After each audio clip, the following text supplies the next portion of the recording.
نحمده ونصلي ونسلم على رسوله الكريم السلام علیکم ورحمۃ اللہ وبرکاتہ۔ میں فقیر طارق محمود القاسم النقشبندی الحنفی۔ اللہ تعالیٰ آپ سب کو اور ہم سب کو اپنی خیر و عافیت اور اپنے فضل و کرم میں رکھے۔ آج کا جو ویڈیو ہے وہ صرف اور صرف عقل مندوں کے لیے ہے، ان لوگوں کے لیے نہیں ہے جو بائزڈ ہیں، جن کے اندر تعصب ہے، جو غیر ملکی ایجنٹ ہیں، جس طرح انجینئر محمد علی مرزا، جس طرح ساحل ادیم، جس طرح ان کے اور ساتھی جو ہر کالج یونیورسٹی میں جا رہی ہیں، ان کو کون ایکسیس دے رہا ہے اور وہاں جا کر یہ دین اسلام کی بے بنیاد نکال رہے ہیں۔ ٹھیک ہے جی، یہ ویڈیو عقل مندوں کے لیے اس لیے ہے کہ اللہ تعالیٰ نے قرآن مجید میں عقل مندوں کی تعریف فرمائی ہے، ان کو اولی الابصار بھی فرمایا ہے اللہ نے، ان کو فکر کرنے والا بھی فرمایا ہے رب کریم نے، یعنی بہت ساری باتیں ان کے حق میں آئی ہیں۔ انجینئر محمد علی مرزا نے ایک خواب کے حوالے سے ایک انتہائی جاہلانہ گفتگو کی ہے عقل مندوں کے لیے، اس لیے کہ وہ اس چیز کو سمجھ جائیں گے جو میں بتا رہا ہوں۔ لہٰذا آپ سب سے پہلے یہ کلپ سنیے اور اس کے بعد میں اس کلپ پہ بات کرتا ہوں۔ تیسرا حوالہ وہ بھی کشف المحجوب کے اندر لکھا ہوا ہے، جس کی بنیاد پہ انہوں نے سب کو آگے لگایا ہوا تھا۔ جی او جی یہ نبی نو کہندے نے کہ مر کے مٹی ہو گیا، میں دسنا کون کہندا ہے، تو اڈے وڈے کہندے نے، ہاں کشف المحجوب میں لکھا ہے۔ اور تمہارے ایک دوسرے بڑے بابے تذکرۃ الاولیاء والے فرید الدین عطار، جسے منگولوں نے قتل کیا تھا، ہاں انہی منگولوں کی اولاد میں سے اب میں مسلمان اللہ کے فضل سے، جسے اللہ تعالیٰ نے ہدایت دے دی الحمدللہ، اب تمہارے بزرگوں کو علمی طور پہ کر رہے ہیں اللہ کے فضل سے۔ جی آپ نے ملاحظہ کیا، انجینئر محمد علی مرزا نبی پاک صلی اللہ علیہ وسلم کی توہین کے حوالے سے اور اہل سنت والجماعت پر یہ تہمت لگا رہا ہے کہ ہمارا یہ عقیدہ ہے کہ نبی محترم صلی اللہ علیہ وآلہ وسلم اپنی قبر شریف میں ان کی ہڈیاں ہیں، اور ہم یہ عقیدہ رکھتے ہیں، نعوذ باللہ من ذالک۔ ایک بات آپ کی خدمت میں گزار کر دیتا ہوں کہ خواب کا حقیقت کے ساتھ تعبیر کے اعتبار سے تعلق ہوتا ہے۔ ایک خواب من حیث الخواب کے، من حیث ان حقیقتوں کے جو اس خواب کے ارکان ہوتی ہیں، جو جن بنیادوں پر اس خواب کی پوری بلڈنگ کھڑی ہوئی ہوتی ہے، اس کا حقیقت سے ڈائریکٹ کوئی لنک نہیں ہوتا، بلکہ اس خواب کا حقیقت کی دنیا سے جو لنک ہوتا ہے وہ تعبیر کے حوالے سے ہوتا ہے، اس کی تعبیر دی جاتی ہے، اس کی تعبیر کی جاتی ہے۔ آپ عقل مند لوگ ہیں الحمدللہ، میں آپ کے اوپر جو ہے تو پورا اعتماد رکھتا ہوں کہ آپ میری اس چھوٹے سے پوائنٹ کو سمجھ گئے ہوں گے۔ انجینئر مرزا نے جو خواب آپ کو اس نے جو بات کی ہے کہ اس کے اندر تیسرا حوالہ وہ بھی کشف المحجوب میں موجود ہے، وہ ساری آپ نے کلپ سن لی ہے۔ میں اس جگہ پر اس نے پھر کہا کہ منگولوں نے مارا۔ اب میں آپ کو ایک منگولوں کی ہسٹری پہلے سنا دیتا ہوں۔ انجینئر محمد علی مرزا بڑے فخر سے کہتا ہے کہ میں منگول ہوں۔ سب سے پہلا حملہ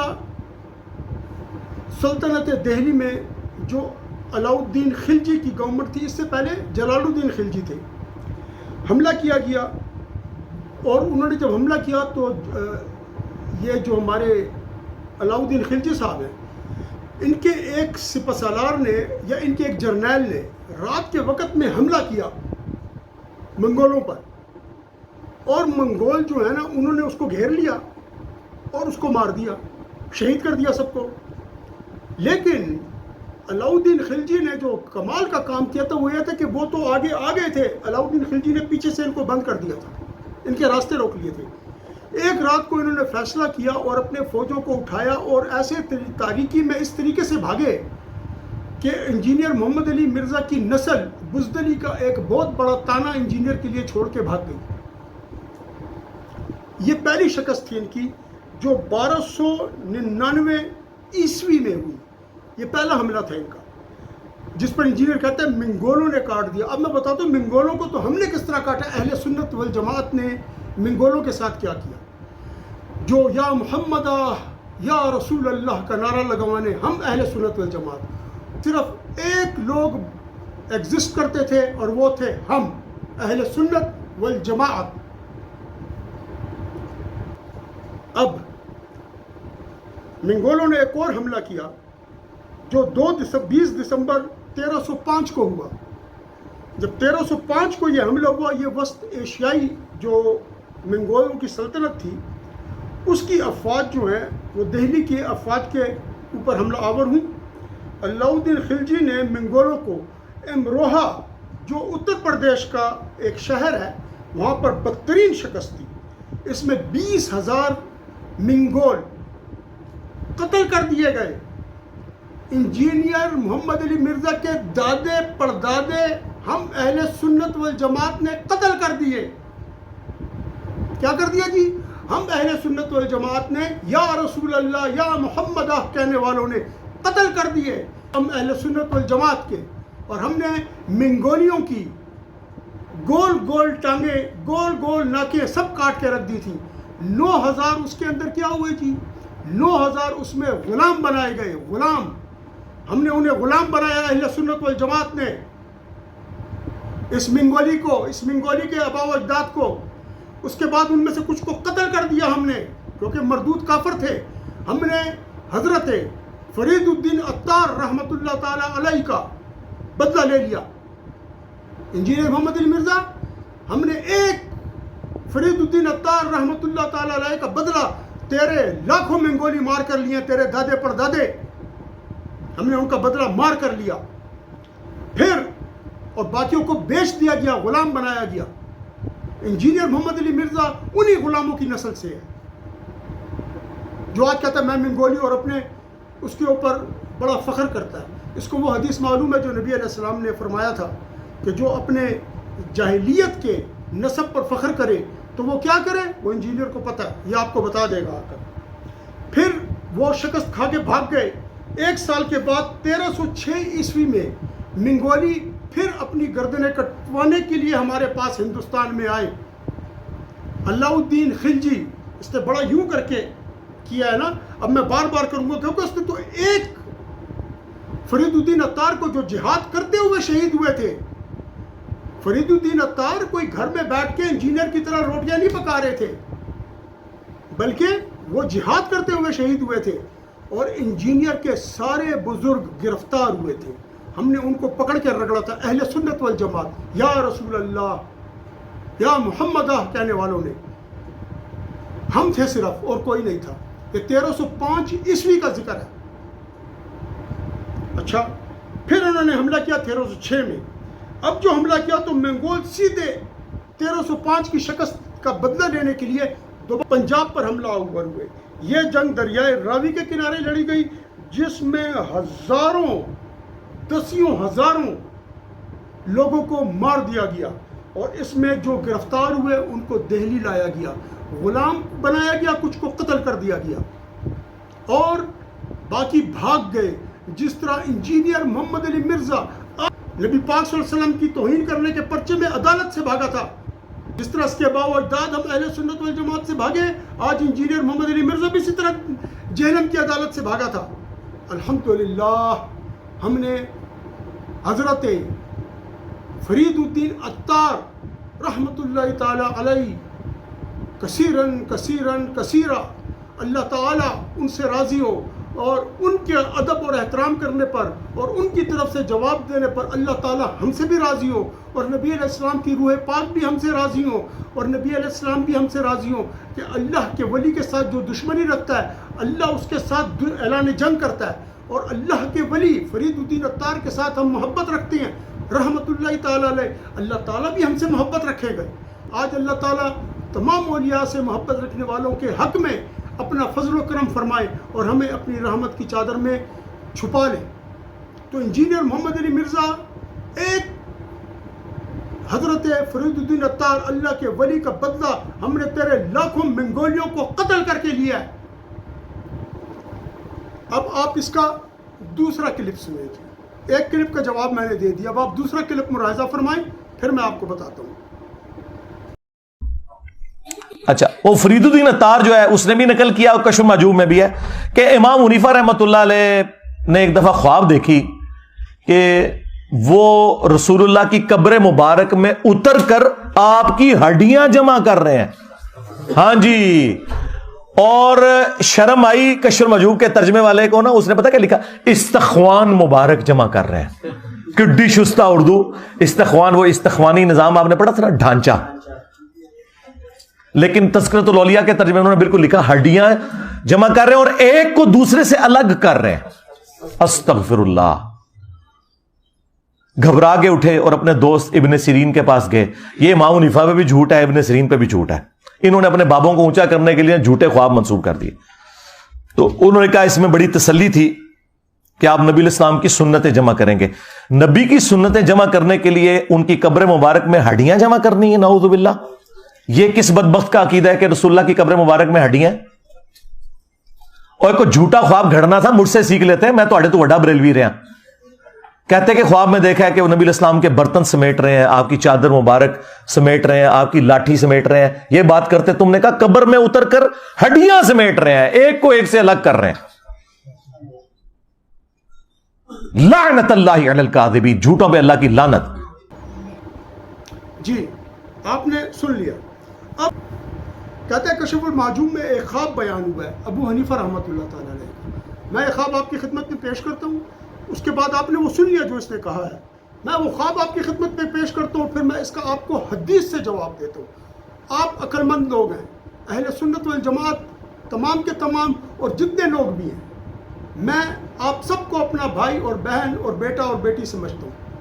ہم سب کو ایک دوسرے کا ساتھ دینا ہے، اور ہم پر یہ فرض ہے کہ ہم لوگوں کو حق اور سچ کا راستہ بتائیں تاکہ وہ حق کے راستے پر چل کر آخرت کے عذاب سے اپنے آپ کو بچا سکیں۔ اس حدیث کو شامل ہے urdu.com پر بھی آپ دیکھ سکتے ہیں، اس میں یہ ابو بکر سے روایت کی گئی ہے۔ ٹھیک ہے جی، حدثنا ابو بکر حدثنا معاویہ بن ہشام، اور اس طریقے سے جو ہے تو یہ ام الفضل رضی اللہ تعالیٰ عنہ سے روایت ہے۔ پھر اس کو مسند احمد، ٹھیک ہے، اس کے اندر 11,998 نمبر ہے اس حدیث کا، اور یہ مسند احمد میں روایت ہے اور اس کو صحیح کہا گیا ہے۔ اب میں جو حدیث آپ کو بیان کر رہا ہوں، یہ میں امام خطیب بغدادی رحمۃ اللہ تعالیٰ علیہ کی تاریخ بغداد میں اس کی سند کے ساتھ بیان کر رہا ہوں۔ وہ کہتے ہیں کہ ہمیں خبر دی قاضی ابوبکر بن محمد عمر الداودی نے، انہوں نے کہا کہ ہمیں خبر دی عبید اللہ احمد بن یعقوب المقری نے، انہوں نے کہا کہ ہمیں خبر دی محمد بن سلمان الباغندی نے، انہوں نے کہا کہ ہمیں خبر دی شعیب ابن ایوب السریفینی نے، انہوں نے کہا کہ ہمیں خبر دی ابو یحییٰ الحمانی نے، انہوں نے کہا کہ میں نے سنا ابو حنیفہ رحمۃ اللہ تعالیٰ علیہ کو وہ فرماتے تھے کہ میں نے ایک خواب دیکھا جس نے مجھے خوفزدہ کر دیا، ڈرا دیا۔ میں نے دیکھا گویا کہ میں نبی پاک صلی اللہ علیہ وسلم کی قبر شریف کو جو ہے تو اس کے اندر سے اس کو کھود رہا ہوں، اور میں پھر اس میں آیا، کیا بصرہ میں آیا، اور میں نے ایک شخص سے کہا کہ جا کے حضرت محمد بن سیرین رحمۃ اللہ تعالیٰ علیہ سے اس کی خبر اس کی تعبیر لو۔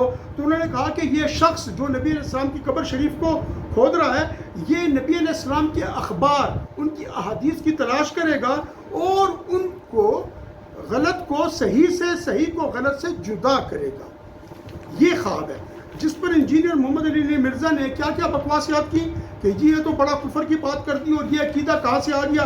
نبی علیہ السلام کی ہڈیاں اکٹھی کر رہے ہیں وہاں پر خواب میں، اور اس ہڈیوں کا جو ہے تو اس کا یہ مطلب ہے۔ اور پھر آگے یہ کیا کہتا ہے کہ جی اگر خواب جھوٹا ہی بولنا تھا کوئی تو آپ ہم سے سیکھ لیتے۔ یاد رکھیے، خواب اللہ کی ذات دکھاتی ہے، کوئی انسان خواب خود نہیں دیکھ سکتا۔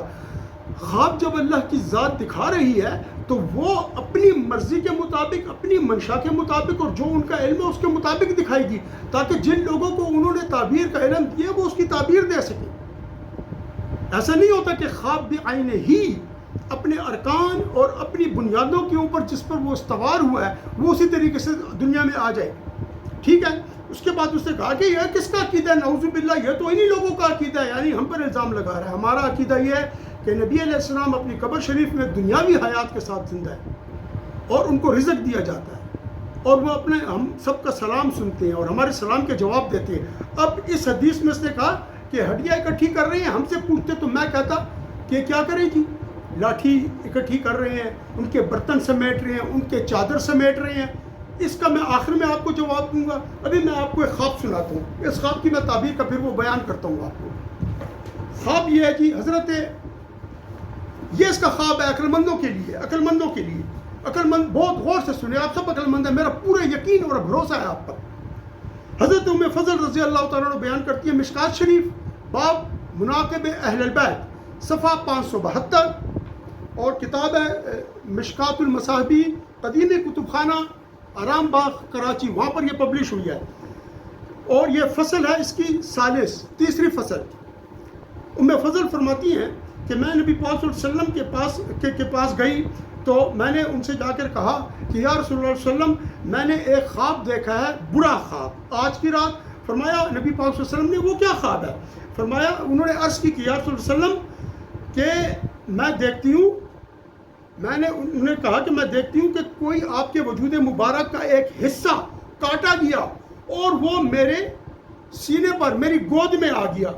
تو نبی پاک صلی اللہ علیہ وسلم نے فرمایا رأیتی خیرہ، تم نے بھلائی دیکھی. فاطمہ رضی اللہ تعالیٰ عنہ علیہ السلام کی جو بیٹی ہیں، دختر ہیں، وہ انشاءاللہ ایک بیٹے کو جنم دیں گی اور وہ بیٹا تمہارے سینے پر تمہاری گود میں پلے گا. تو فاطمہ رضی اللہ تعالیٰ عنہ نے حسین رضی اللہ تعالیٰ عنہ کی پیدائش ان سے ہوئی تو وہ فرماتی ہے کہ وہ پھر میرے سینے پر میری گود میں پلا، جیسا کہ نبی پاک صلی اللہ علیہ وسلم نے فرمایا تھا. یہ حدیث اور بھی طویل ہے لیکن میں نے وہ حصہ لیا جو یہ ضروری تھا اس کے لیے. اب آپ مجھے بتائیے، وہ فوت ہو گئے ہیں نبی السلام اور خواب میں وہ ہڈی جمع کر رہے ہیں، استخوان مبارک نبی علیہ السلام کی اکٹھی کر رہے ہیں، جس میں اس نے کہا کہ یہ خواب غلط ہے. یعنی اللہ تعالیٰ خواب دکھاتے ہیں، کوئی خود نہیں دیکھ سکتا. تو یہ اللہ پر کم علمی کا الزام بھی لگا رہا ہے اور اللہ کی توہین بھی کر رہا ہے. یہ ہے گستاخ رسول، یہ گستاخ اللہ بھی ہے. اس نے کہا نبی اپنا پیشاب نہیں روک سکتے، اس نے کہا نبی علیہ السلام کو چھوکرا کہا، اس نے کہا نبی تو کوئی شے نہیں ہے اللہ کے مقابلے میں، اس نے ماں کو بھی کہا کہ کوئی شے نہیں، اس نے اولیاء کو بھی یہی کہا. یہ اس کا بنیادی عقیدہ ہے. یہ کہتا ہے قادیانیوں کے وضو کے اعضاء چمکیں گے. اب آئیں اس کا میں آپ کو تھوڑا سا تجزیہ دے دیتا ہوں، اس کی تھوڑا سا ایک آپ کو ایکسپلینیشن دے دیتا ہوں. نبی علیہ السلام مبارک باقاعد حیات ہیں. اس کائنات میں مدینہ شریف کی پاک زمین پر پاک نبی علیہ السلام موجود ہیں. ان کی چچی ان کو خواب سناتی ہیں اور وہ کہتے ہیں کہ یہ ایک تعبیر اس کی تھی، حالانکہ نبی علیہ السلام کی زندگی میں ان کے وجود کا ایک ٹکڑا مبارک کاٹا جائے اور وہ ان کے اس پہ، تو اس سے بڑی تو کوئی گستاخی نہیں ہو سکتی. وہ تو قبر شریف کھود کر وہاں سے ہڈیاں اکٹھی کر رہی ہیں. یہ زیادہ بڑا جرم ہے یا یہ زیادہ بڑا جرم ہے کہ نبی علیہ السلام کی حیات میں ان کے وجود کا حصہ کاٹ دیا جائے خواب میں، وہ بھی خواب یہ بھی خواب. اب بتائیں کس جگہ پر جرم ثابت ہوتا ہے کہ یہ جرم ہے؟ میں نے تو نبی علیہ السلام کی حیات سے آپ کو خواب سنا دیا. عقل مندوں کے لیے اس میں نشانیاں ہیں. میرا رب فرماتا ہی یہ ہے، عقل مندوں کی اس نے نشانی یہ بتائی ہے کہ وہ نشانیوں سے، کلوز سے وہ چیزوں کے مقام تک اور انتہا کی گہرائی تک پہنچ جاتے ہیں. اب آپ تیسرا کلپ سنیے. اللہ کے بندو، ابو داؤد کے اندر حدیث موجود ہے اور اس کی اصل قرآن کے اندر موجود ہے کہ حضرت سلیمان علیہ السلام وہ لاٹھی کے سہارے کتنا عرصہ یوں کھڑے رہے. دیمک نے لاٹھی جب وہ چاٹ لی تو ان کا جسم مبارک نیچے آیا، لیکن حضرت سلیمان علیہ السلام کے جسم کو کوئی نقصان نہیں پہنچا. وہ کیونکہ ٹیمپل آف سلیمان، ہیکل سلیمانی تعمیر کروا رہے تھے. نبیوں کے جسم تو باہر بھی رکھے ہوں تو انہیں کوئی چیز نہیں ختم کر سکتی، اور تم نے رسول اللہ کے بارے میں یہ بات کی. آپ نے سن لیا. اب دیکھیے اس نے کیا کہا. اب یہ گیا کہتا ہے ابو داؤد میں ایک حدیث ہے، وہ آپ نے سن لی ہوگی. اس نے جو ہے تو وہ میں سنا دیتا ہوں آپ کو کہ ابو داؤد میں حدیث شریف یہ ہے کہ نبی رسول فرماتے ہیں کہ جمعہ کے دن آدم علیہ السلام پیدا ہوئے، اسی دن ان کو وفات ہوئی ان کی، اسی دن قیامت قائم ہوگی. تو جمعے کے دن مجھ پہ کثرت سے درود بھیجا کرو، تمہارا درود مجھے پیش کیا جاتا ہے اور میں تمہارا درود سنتا ہوں اور اس کا جواب بھی دیتا ہوں. یہ اس کا مفہوم ہے. ٹھیک. پھر اس کے کہتا ہے اس کی تو قرآن میں بھی جو ہے نا تو اس کا وہ موجود ہے. قرآن میں اس آدمی کی علم کا اس آدمی کا علم کا اسٹینڈرڈ آپ دیکھیں کیا کہتا ہے. کہتا ہے یہ تو بڑا غلط عقیدہ ہے. حضرت سلمان علیہ السلام عصا کے سہارے کھڑے تھے اور وہ فوت ہو گئے، تو جب ان کی عصا کو دیمکوں نے کھا لیا، چاٹ لیا، تو وہ عصا ختم ہو گیا. تو سلیمان رضی اللہ تعالیٰ علیہ السلام زمین پر تشریف لے آئے. مطلب ہے کہ آپ علیہ السلام وفات پا چکے تھے، تو ظاہر ہے کہ پھر زمین کے اوپر ہی آپ کا جو وجود مبارک ہے اس نے آرام کرنا تھا، تو آپ آرام سے زمین پر لٹا دیے گئے. اللہ تعالیٰ نے آپ کو زمین پر لٹا دیا، یعنی آپ زمین پر تشریف لے آئے، قیام سے استراحت کی طرف تشریف لے آئے. کہتا ہے دیکھو نبی علیہ السلام کا وجود تو جب زمین پر ہو تو اس کو کوئی چیز نقصان نہیں پہنچا سکتی، اور یہ کہتے کہ نبی علیہ السلام کی سلمان علیہ السلام حقیقی دنیا میں موجود ہے، حقیقی دنیا میں موجود ہے، اور وہاں پر ان کی وفات ہوتی ہے، ابھی وہ دفنائے نہیں گئے، حقیقی دنیا میں موجود ہے، حقیقی دنیا میں فوت ہوتے ہیں، اور یہ سلمان علیہ السلام کا معجزہ ہے. اور اللہ تعالیٰ نے کفار کو بتایا، جو لوگ عقیدہ رکھتے تھے کہ جنات کو سب پتہ ہے، تو اللہ تعالیٰ نے ان کو بتایا کہ دیکھو ان جنات کو غیب کا علم نہیں ہے، غیب کا علم اللہ پیغمبروں کو دیتا ہے، اولیاء کو دیتا ہے. جس طرح عمر فاروق صاحب نے کہا یا ساریۃ الجبل، جس طرح نبی پاک صلی اللہ علیہ وسلم تشریف فرماتے، فرمایا اب جھنڈا جعفر طیار نے لے لیا، فرمایا جعفر طیار شہید ہو گئے، اب جھنڈا جو ہے تو خالد بن ولید کے ہاتھ میں ہے، اور وہ جو ہے تو لشکر کو نکال لائے. اچھا یہ بھی ہو گیا. اب کیا ہوا جی؟ اب یہ ہوا کہ ایک حقیقی دنیا کے اندر قصہ اور ایک خواب کا قصہ. خواب کو حقیقی دنیا سے جوڑ رہا ہے، یہ اس کا علم ہے. کہتا ہے اب ہم اپنے علم سے جو ہے تو کاٹ رہے ہیں. ہم نے منگولوں کو کاٹ دیا، اور آج انجینئر مرزا پر 2 دھاری تلوار میں نے چلائی ہے. جہاں میں نے حضرت بابا فرید الدین عطار صاحب رضی اللہ تعالی عنہ ان کا بدلہ لیا ہے انجینئر محمد علی مرزا سے، وہاں انجینئر مرزا کی جہالت آپ پر میں نے کھول کر رکھ دی ہے. انجینئر محمد علی مرزا ایک بابا کا مرید ہے، اس بابا کا نام ہے ابلیس لعنت اللہ تعالی علیہ. انجینئر محمد علی مرزا ابلیس لعنتی کا مرید ہے، اس کا چیلا ہے، اور ابلیس اس کا بابا ہے. میں نے آپ کو بہت مختصر طریقے سے بڑے جامع انداز میں وہ سب کچھ سنا دیا. اب آئیں بات کرتے ہیں ہڈیوں کا خواب کا کیا مطلب ہے. کہتا ہے ہم سے پوچھ لیتے ہیں، میں بریلوی تو اس وقت تھے ہی نہیں، دیوبندی بھی اس وقت نہیں تھے. امام اعظم صاحب نے یہ خواب کوئی 80 ہجری میں پیدا ہوئے اور 150 ہجری میں آپ شہید ہو گئے. تقریباً کوئی آپ نے اپنی یہ تقریباً آپ سمجھ لیں کہ 100 ہجری اور 150 ہجری کے درمیان کہیں پر آپ نے دیکھا ہے یہ خواب. اس کو دیوبندی اور بریلوی تھے نہیں تھے. اب جی جو برتن ہوتے، عصا مبارک تھا، اور وہ جو ہے نا تو کپڑے تھے، چادر شریف تھی، یہ ہم بتاتے ہیں اس کو. بھائی یہ صفات ہیں، یہ عارضی عوارضات ہیں، یہ انسان کی ضرورت کی چیزیں ہیں. انسان کو جب کفن دیا جاتا ہے تو اس کو اس وجود کے ساتھ بھیجا جاتا ہے جس وجود کے ساتھ وہ آیا تھا. سلے ہوئے کپڑے بھی نہیں ہوتے، اپنے کفن کے ساتھ وہاں چلے گئے قبر شریف میں. اور یہ خواب تھا. خواب میں ہڈیاں اکٹھی کرنے کا مطلب یہ ہے کہ ہڈیاں جو ہے نا اس کے اوپر گوشت پوشت کا انحصار ہوتا ہے، اس کے اوپر پوری بلڈنگ استوار ہوتی ہے، انسان کے وجود کا پورا ڈھانچہ کھڑا ہوتا ہے. اس کے اوپر زلف مبارک ہے نبی علیہ السلام کی، بینی مبارک ہے نبی علیہ السلام کی، لب مبارک ہیں، اذن مبارک ہے نبی پاک صلی اللہ علیہ وسلم کے، داڑھی مبارک ہے نبی علیہ السلام کی، سینہ مبارک ہے، کندھے مبارک ہیں، ہاتھ مبارک ہے. آپ صلی اللہ علیہ وسلم کا پورا وجود شریف، ان جو استخوان پاک ہیں آپ صلی اللہ علیہ وسلم کی، اس کے اوپر جو ہے تو یہ سب کچھ لگا ہوا ہے. ہر انسان اس طرح ہوتا ہے. تو نبی پاک صلی اللہ علیہ وسلم کی تو استخوان مبارک کی بھی کوئی مثال نہیں ہے، بے مثل و بے مثال ہے، اللہ نے پیدا ہی ایسا کیا. اور آپ صلی اللہ علیہ وسلم کے وجود کا بھی کوئی مثل نہیں ہے اور نہ مثال ہے. کیوں؟ خوشبو آتی تھی. آپ حضور صلی اللہ علیہ وسلم کا پیشاب پی لیا، آپ نے کہا پیٹ کی بیماری نہیں لگے گی. خون پی لیا، آپ نے کہا پیٹ کی بیماری نہیں لگے گی. آپ نے یہ نہیں کہا کہ ناپاک ہو جاؤ منہ دھو. آپ صلی اللہ علیہ وسلم جب بولو براز فرماتے، زمین براز کو اپنے اندر سمیٹ لیتی اور وہاں سے خوشبو اٹھتی تھی. یہ نبی علیہ السلام کا مقام ہے. تو ہڈیوں سے مراد وہ ڈھانچہ ہے جس پر دین کھڑا ہوا ہے.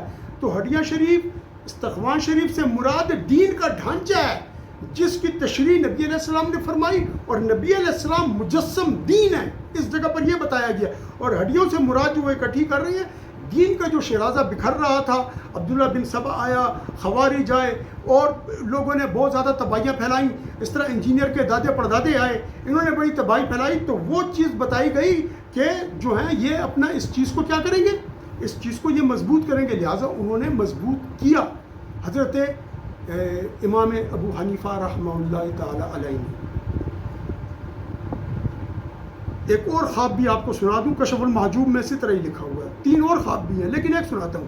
حضرت داتا گنج باغ صاحب کہتے ہیں کہ میں شام میں حضرت بلال رضی اللہ تعالیٰ کے روزے پر تھا، وہاں پر سو گیا تو میں نے خواب میں دیکھا کہ نبی پاک صلی اللہ علیہ وسلم تشریف لا رہے ہیں اور ایک بوڑھے شخص کو آپ نے گود میں اٹھایا ہوا ہے۔ کہتا میں دوڑ کر گیا اور نبی علیہ السلام کے پاؤں مبارک کو بوسہ دیا اور میں نے عرض کی نبی علیہ السلام کے حضور میں، یا رسول اللہ صلی اللہ علیہ وسلم یہ کون ہے یہ جو آپ نے اٹھائے ہوئے ہیں گود میں؟ فرمایا یہ تمہارا امام ہے نا ابو حنیفہ ہے جی، امام ابو حنیفہ ہے، یہ جو ہے تو یہ تمہارا امام ہے اور تمہارے بعد آنے والوں کا بھی امام ہے۔ اس خواب کا میں نے ایک مفہوم آپ کو بتا دیا۔ یہ کشف المحجوب میں یہ خواب موجود ہے، صفحہ نمبر 357 کے اوپر یہ خواب موجود ہے، اور یہ داتا گنج بخش کی جو کشف المحجوب ہے اس کی تحقیق و ترجمہ مولانا الحاج کپتان واحد بخش سیال نے کیا ہے، ٹھیک ہے جی۔ اور یہ جو ہے نا تو یہ کتاب ہے جی۔ وہ خواب بھی میں نے آپ کو اس خواب کے اوپر اعتراض کیوں نہیں کیا؟ اہل سنت والجماعت کا اتنا گھٹیا عقیدہ نہیں ہے، ہم 1400 سال سے وجود رکھتے ہیں۔ اللہ تعالی ہمیں اور آپ کو نبی پاک صلی اللہ علیہ وسلم کے ادب اور احترام کی توفیق عطا فرمائے، علماء دین کے لیے ہمارے دلوں میں اخلاص پیدا فرمائے، اولیاء اللہ کا قرب ہمیں عطا فرمائے کہ ان کا قرب نجات کا ذریعہ ہے۔ اس کے اوپر میں بڑے پروگرام کر چکا ہوں، آپ جا کر دیکھ سکتے ہیں، اور جن لوگوں نے سبسکرائب کیا ان کا بہت شکریہ، جنہوں نے نہیں کیا وہ سبسکرائب کر لیں، بیل آئیکن کو بھی پریس کر دیں تاکہ آپ کو تحقیقی پروگرام اور شریعت کے حوالے سے ملتے رہیں۔